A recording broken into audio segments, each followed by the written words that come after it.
Halo, selamat sore dulurku semua. Apa kabarnya hari ini ya? Kembali lagi di Belajar Bersama channel ya.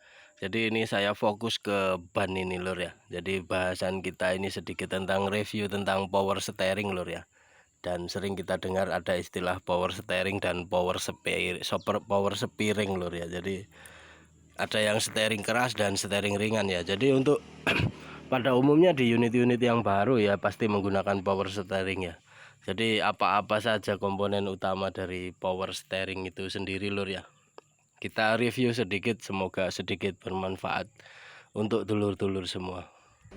Jadi secara umum komponen utamanya ya lingkaran steering ini ya, yang biasa kita sebut kolom ya. Dan di bahasan video saya sebelum waktu saya bekerja ya, power steeringnya Holtruk 793. Jadi kalau ini secara umum saja untuk power steeringnya di kendaraan-kendaraan pada umumnya di masyarakat ya.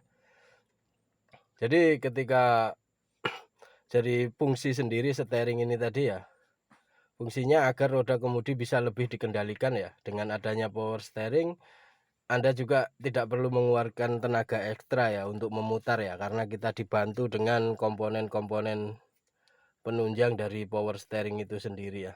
Oke lur ya, kita bisa lihat, kita buka cupnya lagi ya, apa-apa saja lur ya.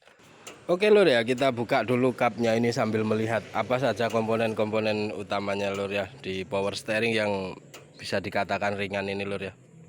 Jadi di sini lur ya, di sini ini pompa ya. Jadi pompa ini termasuk untuk yang menghasilkan suplai fluida ya atau cairan oli ya.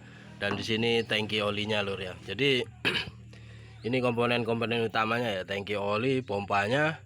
Dan di situ kita bisa lihat lur ya, kalau di alat berat itu hand metering unit ya. Jadi di sini kontrol valve ya. Jadi situ itu dari steering kolom yang atas yang di dalam kabin tadi, dan terlihat kanan kiri yang ada safety-nya ini silindernya ya sampai sana ya. Jadi itu yang bekerja untuk memutar dari roda ini sendiri lur ya.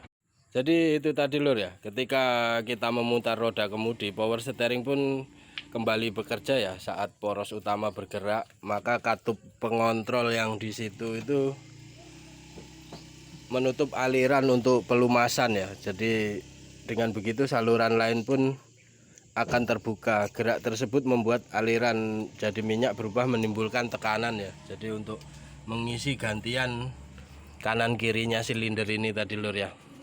Terus untuk tips-tipsnya lur ya, kita merawat steering kita ini ya, kita bisa ngerasakan ya dari performnya steering itu sendiri ya.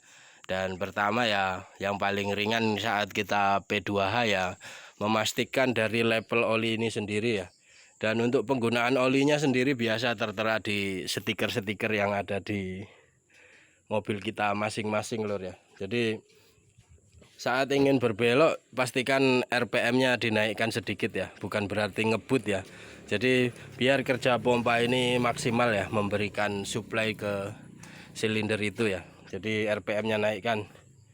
Dan satu lagi lur ya, hindari memutar steering itu sampai mentok ya. Jadi seolah-olah kayak overcharging ya di pompanya ini sendiri lur ya.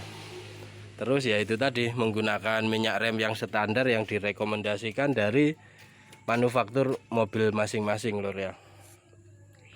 Selalu parkir dalam kondisi lurus lur ya. Jadi bannya ini, jadi kondisi di kontrol itu dan silinder steering ini dalam kondisi tidak terbebani lur ya.